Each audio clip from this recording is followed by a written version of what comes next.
porque yo creo que parejo pues tendría que ser parejo a todos y que nadie tuviera prestaciones para su casa, para su lavandería, para la limpieza, para sus viajes personales, para etcétera. Ahí sí estaríamos como muy parejos. Y yo creo que siempre habrá de dónde recortar el gasto. Y tienes razón en decir que si hay gastos de lavandería, pues que se acaben. Y que si hay pagos de psicólogos, pues que se acaben. Eso yo no estaría oponiéndome a que se pueda revisar minuciosamente. Síguenos en nuestro canal de YouTube y activa las notificaciones. Puedes hacerlo desde la aplicación o escaneando el siguiente código QR, que te llevará directamente a nuestro canal para suscribirte.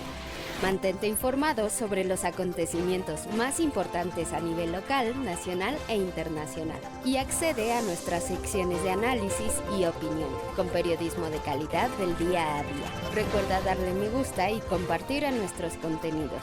Y no olvides seguirnos en todas nuestras redes sociales.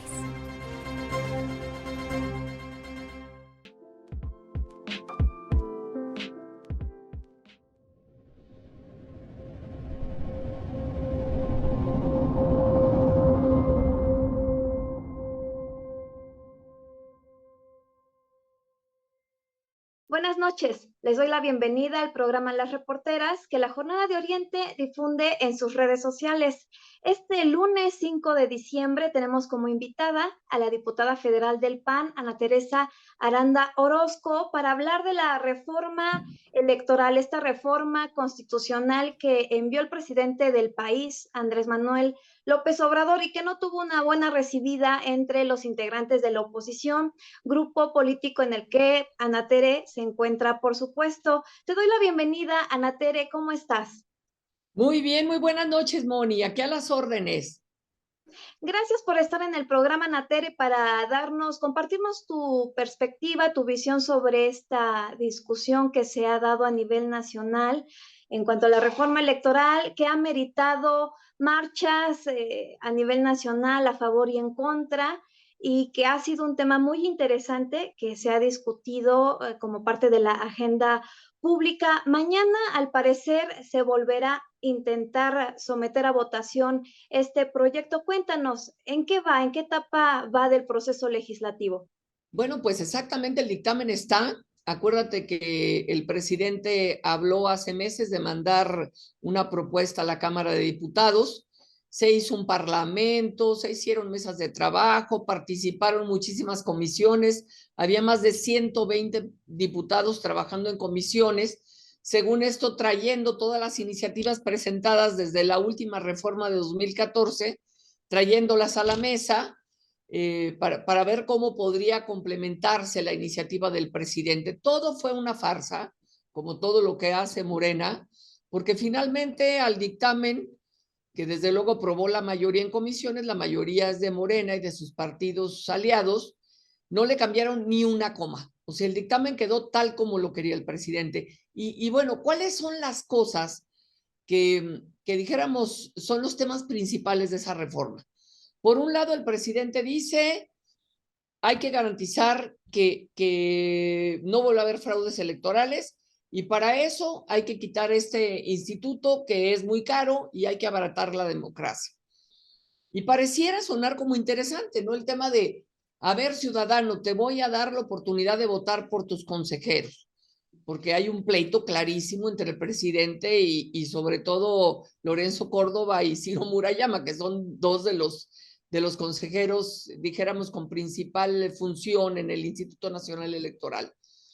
Y pareciera interesante, yo creo que esa es una manzana envenenada que también ha caído bien en una parte de la población, pero no te dicen completo, no te dicen vas a poder elegir a tus consejeros pues ahora sí que en votación pública y abierta, pero no te dicen cómo se van a nombrar esos candidatos.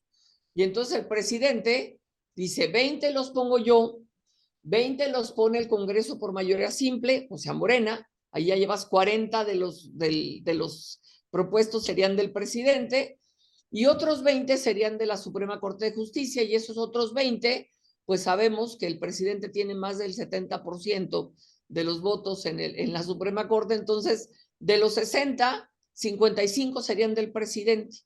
Entonces, imagínate, es una elección que costaría, una elección nacional cuesta 8,000 millones, irías a gastar 8,000 millones de pesos para elegir a los candidatos del presidente, pues mejor los nombras directo. No puede hacerlo el presidente si no cambia la Constitución, porque la Constitución establece claramente cuántos consejeros hay, cómo se eligen. Y cuando el presidente dice, es que no queremos acabar con el INE, queremos cambiar al INE para que mejore, pues la iniciativa del presidente dice claramente, el propósito de esta iniciativa es suprimir al INE. Y suprimir en castellano, en simple cristiano, significa aniquilar, acabar, suprimir. Esa es una parte. Y luego viene otra parte que parece, pues también llama mucho la atención en el tema de los plurinominales. El presidente dice, hay que acabar con los plurinominales. Me recuerda a mí la iniciativa de Calderón de 2009, donde él hablaba de bajar los diputados de 500 a 400, era la propuesta de Calderón, y quitar 100 plurinominales, porque era pues una demanda sentida de la ciudadanía, aunque sabemos que los plurinominales generan equilibrios.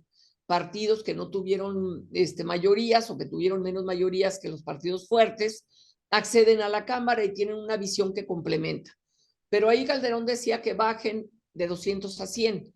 Bueno, aquel presidente dice, se acaban los plurinominales, pero cuando revisas la propuesta, Moni, te encuentras con que lo que se acaban son los uninominales, porque el presidente dice, ya no habría diputados de distrito, ya solo serían diputados de lista. Irían todos los partidos, mandarían una lista y los ciudadanos votarían por esas listas, que en realidad pues esos son los plurinominales. Entonces los ciudadanos ya no podrían votar por su diputado. Si de por sí así la queja es que vienen por el voto y luego ni regresan, pues yo creo que con las listas sería eso todavía mucho más difícil de conseguir la cercanía del diputado con los ciudadanos, y también pues los partidos se servirían con la cuchara grande, Moni, porque pues entonces el presidente dice es que luego ponen a sus amigos, a sus compadres, pues todos los partidos de repente caen en esas actitudes, qué pena, pero si les dejas a los partidos que hagan sus listas, y si ya no les va a importar que los ciudadanos tengan preferencias por alguna persona o esa persona que tiene arraigo en la sociedad pueda nominarse, pues ya quisiéramos ver lo que va a pasar. Y entonces esas son dos cosas que parecieran importantes. El otro tema, el tema de sale muy cara la democracia. Los consejeros cuestan 23 millones de pesos en salarios al año, los 11 consejeros. Y bueno, a mí me da un poquito de risa porque digo, a ver, la esposa del presidente, Beatriz Gutiérrez Müller, se inventó una institución que se llama, creo que es el Consejo de la Memoria Histórica, una cosa así. ¿Y sabes cuánto dinero tiene para nóminas la señora? 32 millones de pesos, que cada año le proporciona el presupuesto. Entonces, el hablar de que si es cara la democracia en México o no lo es, pues yo creo que nada más habría que ver que le puede meter el presidente 143 mil millones de pesos al Tren Maya, pero no le puede meter 14 mil millones al INE. Y de ese dinero, Moni, la tercera parte va para el Registro Nacional de Electores. El Registro Nacional de Electores se lleva más de, pues déjame decirte, 4 por 3, 12, más de 4 mil millones de pesos al Registro Nacional de Electores. ¿Qué hace el registro? Hace las INES, que son gratuitas, que además la gente las pierde a cada rato, y hace también el padrón electoral con fotografía, el registro y el padrón. ¿Qué quiere hacer el presidente? Esta es una parte muy importante de la reforma.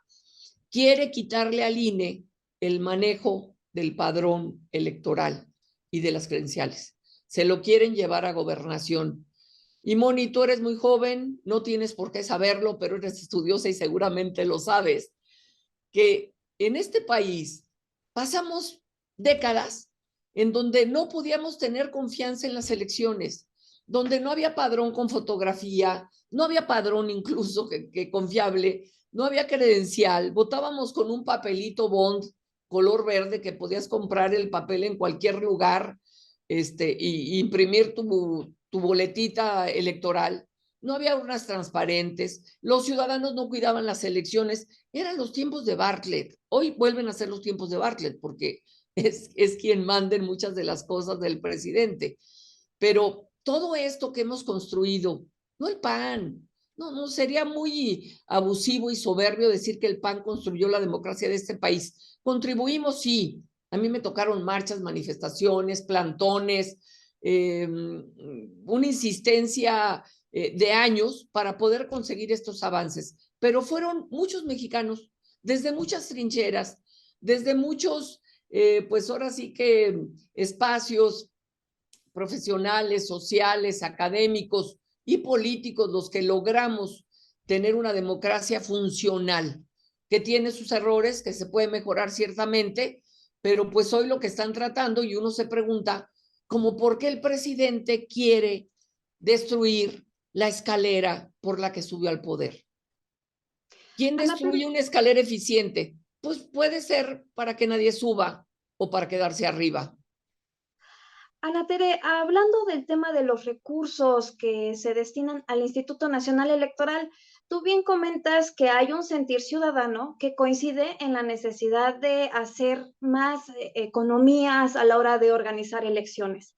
Hay una encuesta que el mismo INE mandó a realizar que llamó mucho la atención y que fue muy cuestionado el propio instituto porque nunca la dio a conocer, dado que, por supuesto, que se opone a la visión que ellos tienen de no avalar la reforma electoral y que, por supuesto, comparten el PAN como oposición, en la que se maneja que reducir los recursos que se le otorgan al INE es una propuesta avalada por el 74% de los ciudadanos que participaron en esta encuesta. Manifestaron que están muy a favor y a favor de que se reduzcan los recursos que se otorgan al INE. Y también han salido muchas investigaciones periodísticas de diversos medios de comunicación que han exhibido el despilfarro en el que han incurrido también los consejeros electorales del Instituto Nacional Electoral. Eso es público, están las cifras en el mismo presupuesto y no se puede ocultar. Se habla de un sueldo que es real, es mayor al del presidente de la República, y pues uno como ciudadano, ¿qué se puede imaginar como una función más importante que la de dirigir a un país? Y eso es lo que no cuadra en el ciudadano, es decir, ¿por qué un consejero gana más que un presidente de la República? Pero no solamente eso, Ana Tere, también hay prestaciones que han recibido, incluso como funcionarios, que no han tenido, que no ocuparon este espacio tan alto como el de ser consejero. No se ha criticado a Lorenzo Córdoba, el presidente del INE, por haber recibido una dote matrimonial en el año 2000 de 40,000 pesos. Son beneficios a los que no accede toda la población, Ana Tere. Y son beneficios que también podrían ser retirados a estos funcionarios. ¿Por qué no abonar a una discusión que lleve a ese sentido? O sea, sí, garantizar recursos que hagan funcionales al INE, pero eliminar estos beneficios que, ¿en qué pueden apoyar a la organización de elecciones? Por ejemplo, despilfarros, yo lo veo como un despilfarro, 95 millones de pesos de gastos en lavandería por parte del Instituto Nacional Electoral, pagos para psicólogos en caso de contraer COVID. Y bueno, la lista es muy amplia, Natere, y ¿cómo explicarle al ciudadano que no se trata de un despilfarro que sí se podría eliminar? Mira, es bien interesante lo que comentas. Primero, lo que se aprobó en ley cuando el presidente López Obrador ganó las elecciones y entró en funciones fue que ningún funcionario podría recibir una remuneración mayor que la del presidente, ¿no? Y la remuneración no es el sueldo, ¿eh? Ahí se equivocó el presidente. Tuvo que haber puesto un salario. Dice remuneración. La remuneración se refiere a eso que comentas tú, las prestaciones. Y no hay ningún mexicano que trabaje en el gobierno que tenga una parte del Palacio Nacional a su servicio, que gaste 90 millones de pesos al mes para pagar al personal que tiene a su servicio, que le limpian la casa, que le hacen la comida, que tiene el chef, que tiene las personas que le atienden, no en el palacio, no a los visitantes, al presidente que decidió dejar la casona republicana de Los Pinos para irse ahí modesta y pobremente a vivir al Palacio Nacional entre gobelinos, maderas finas, etcétera, candiles de prismas. Pero bueno, esas forman parte de los ingresos del presidente. El presidente no está gastando un centavo en viajes, en alimentos, en lavandería, en atención personal, etcétera. Pero mira, vamos a hablar de lo que, porque en realidad los consejeros pues están ganando lo que ya ganaban y nadie, no se puede aplicar la ley retroactivamente. Entonces ya ganaban un salario y ellos simplemente fueron a la Suprema Corte y pusieron un amparo para que no les bajaran el salario y lo ganaron. Allí en parte, pues fue la Suprema Corte la que dijo, tienen razón, no les pueden quitar su recurso, pero yo no veo que el presidente se ponga, por ejemplo, contra los ministros de la Corte, que ellos sí de sueldos y salarios ganan 500,000 pesos al mes, casi 3 veces lo que gana un consejero. Los ministros de la Corte, aparte sus prestaciones, y aparte reciben sueldo, ese sueldo hasta que se mueran. Y tampoco veo que el presidente le diga a los generales, porque allí sí se cuadra mi presidente, que le diga a los generales que también ganan el doble que el presidente, porque yo creo que parejo, pues tendría que ser parejo a todos y que nadie tuviera prestaciones para su casa, para su lavandería, para la limpieza, para sus viajes personales, para etcétera. Ahí sí estaríamos como muy parejos. Y yo creo que siempre habrá de dónde recortar el gasto. Y tiene razón en decir que si hay gastos de lavandería, pues que se acaben. Y que si hay pagos de psicólogos, pues que se acaben. Eso yo no estaría oponiéndome a que se pueda revisar minuciosamente. Ya el año pasado se le quitó al INE una cantidad importante de recursos. Este año les quitaron 4,500 millones de pesos del presupuesto. 4,500 millones. Ya se los quitaron al INE. Entonces yo creo que ya no les va a alcanzar para nada de estas cosas que tú decías, pero probablemente tampoco alcance para mayor capacitación y organización de elecciones en los procesos de este año. Pero mira, Moni, algo que a mí me impacta, se quitan los 4,500 millones que ya venían en presupuesto y se mandan a bienestar. Y entonces, que son para los programas sociales, y uno diría, clap, clap, clap, qué bueno que vayan a los programas, qué bueno que lleguen a la gente. Pero eso fue parte del debate del presupuesto, Moni. Cuando llegó este tema y lo que vimos fue que no se fue para ningún programa social, que mandaron directo los 4,500 millones más los 1,500 que les quitaron a otros órganos autónomos, 6,000 millones, los mandaron a los gastos de operación, es decir, a la nómina del programa de adultos mayores, que pasó de 3,000 millones de pesos en un año a 11,000 millones. Estamos hablando que los gastos de operación del programa de adultos mayores en este país va a tener un presupuesto más grande que el de todo el INE, quitándolo de los partidos políticos, porque ese dinero se le da al INE para los partidos, pero no es del INE. Entonces, estamos hablando que el INE va a tener 10,000 millones y que para organizar procesos electorales, preparar ya de una vez el próximo del 24, etcétera, pagar toda la credencialización, la actualización del padrón y que los trabajadores, los siervos de la nación que trabajan para Andrés Manuel y para Morena, porque no trabajan para el gobierno, ellos se dedican a ir detrás de cada beneficiario de un programa a decirle a ese beneficiario, si no votas por Morena te voy a borrar del padrón, que es una mentira, porque ya los programas pues están en la Constitución y ahí sí, pues ahí votaron todos los partidos políticos porque fueran derechos universales. Entonces, imagínate nada más, se convierte el dinero para pagar operadores políticos de 3,000 millones a 11,000 millones en solo un año.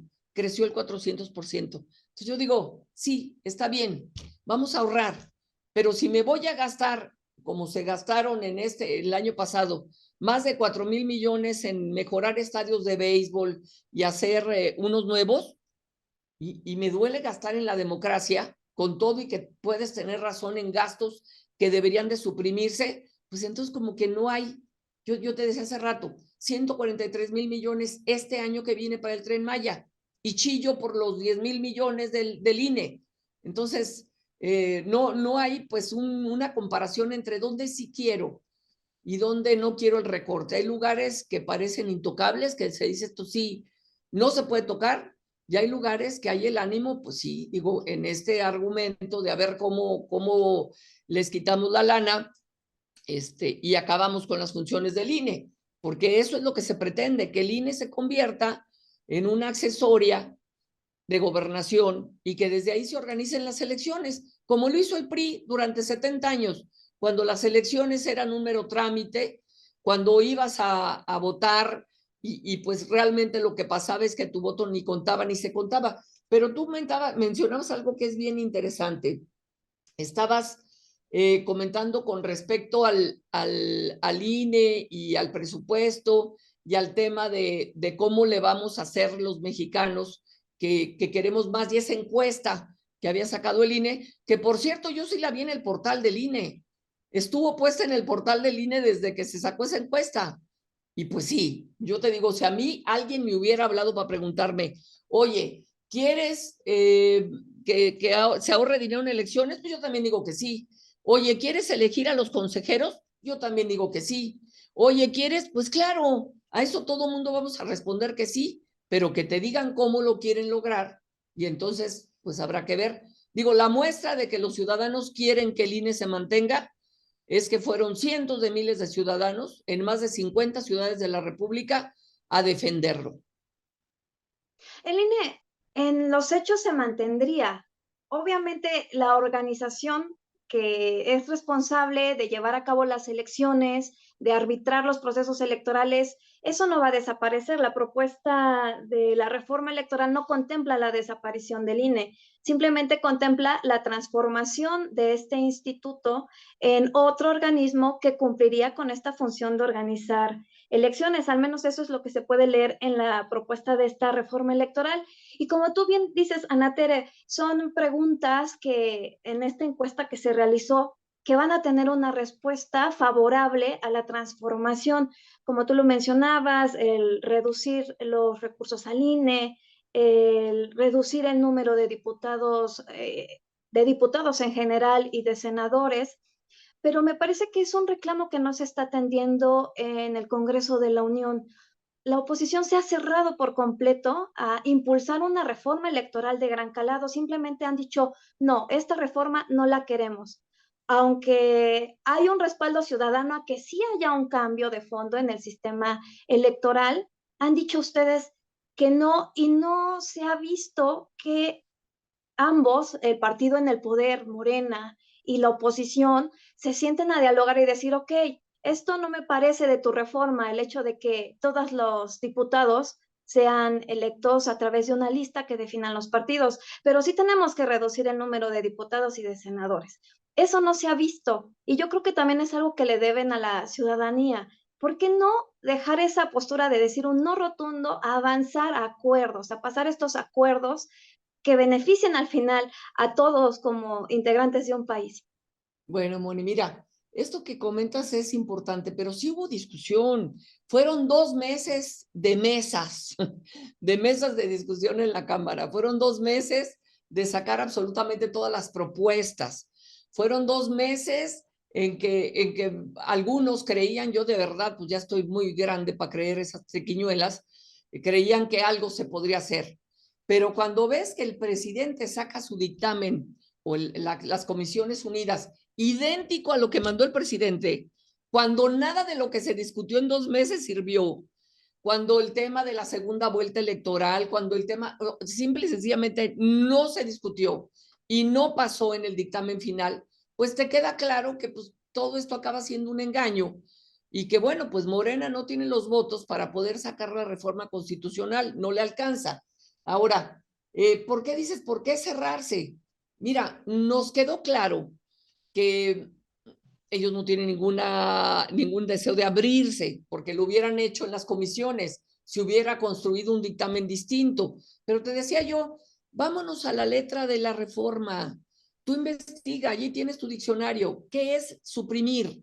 ¿Qué significa suprimir? Es acabar.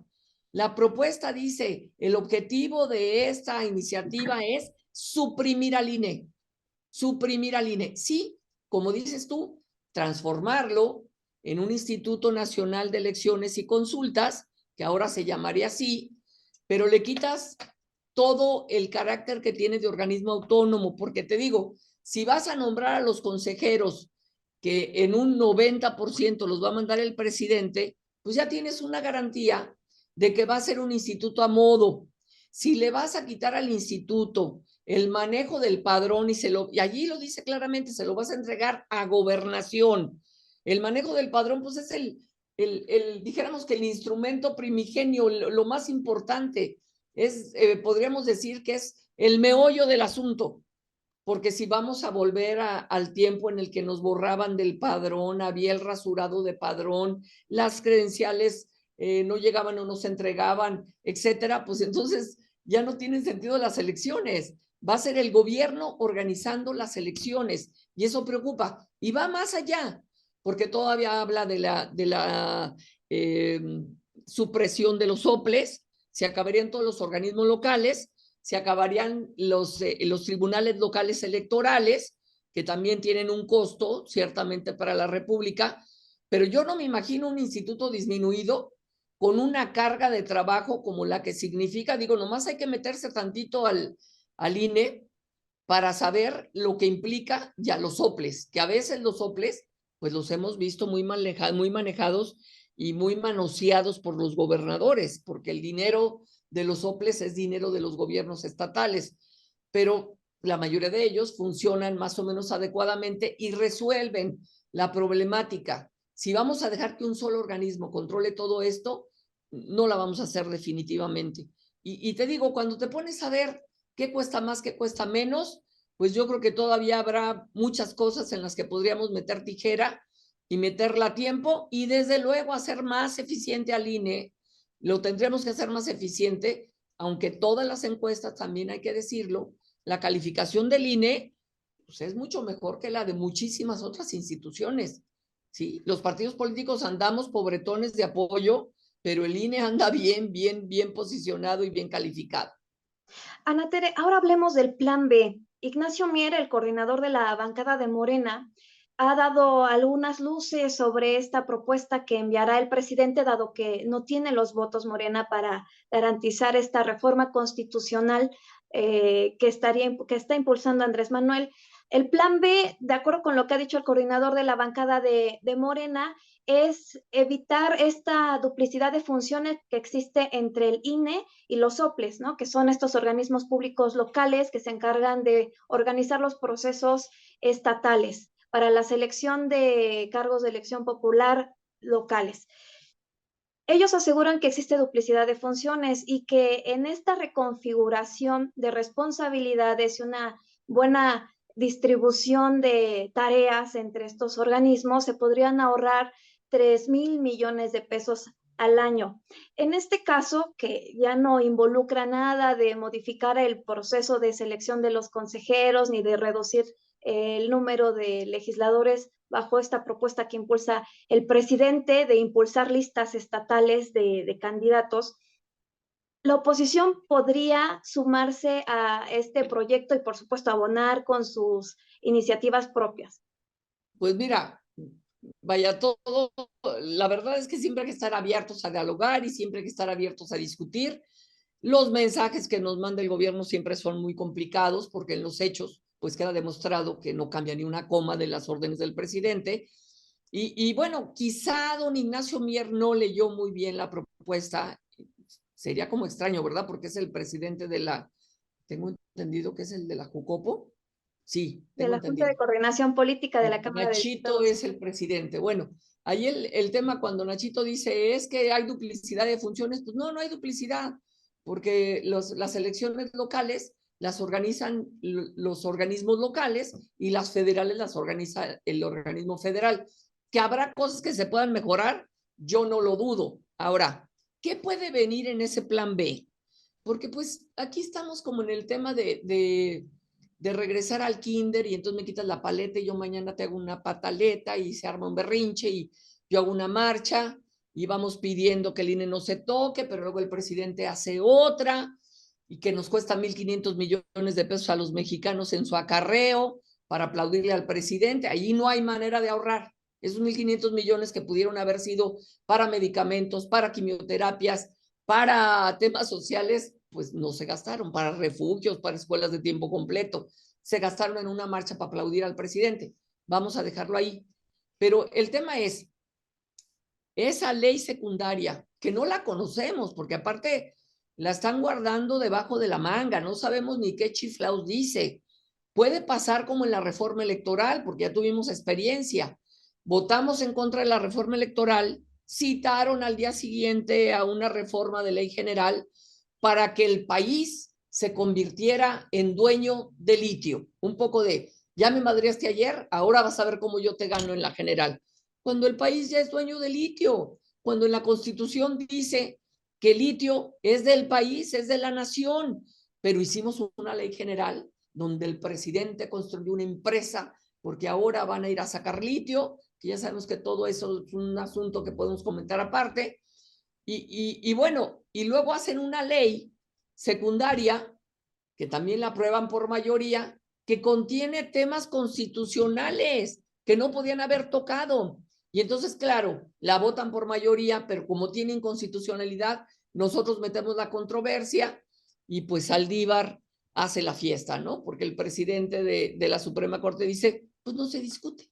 Y pueden pasar meses, y pueden pasar años, y no se discute, y mientras tanto, la inconstitucionalidad pues va caminando, pero claro, como hay en la Corte votos suficientes, necesitan 4 para declarar inconstitucionalidad de los 11 ministros, quedan 7 que normalmente han dicho esto sí es inconstitucional, no logran los 8 votos, pues ahí hay una jurisprudencia que ya se sentó y con la cual se inician muchísimos asuntos jurídicos que se pelean en los tribunales y que hacen todavía más lenta y más traumática la justicia en este país. Vamos a ver, en el tema electoral puede ser que se les ocurra meter algunos temas de constitución en la reforma, el plan B del presidente, y allí simplemente decir, pues ya quedó, y como le obedece el presidente de la Suprema Corte al presidente de la República, arrodilladito va a estar durante los meses que le faltan por estar al frente de la Suprema Corte, y vamos a ver quién queda luego.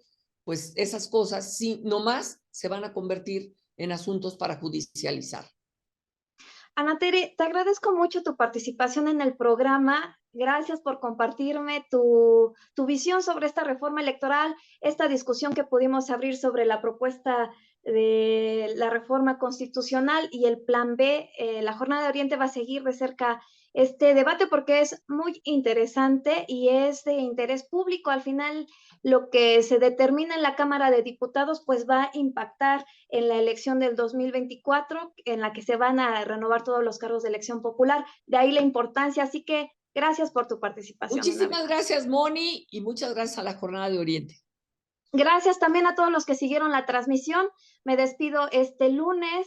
Sigan atentos, por supuesto, de las redes sociales de la jornada. Los veré la semana entrante. Que la pasen muy bien. Hasta luego. ¡Feliz Navidad!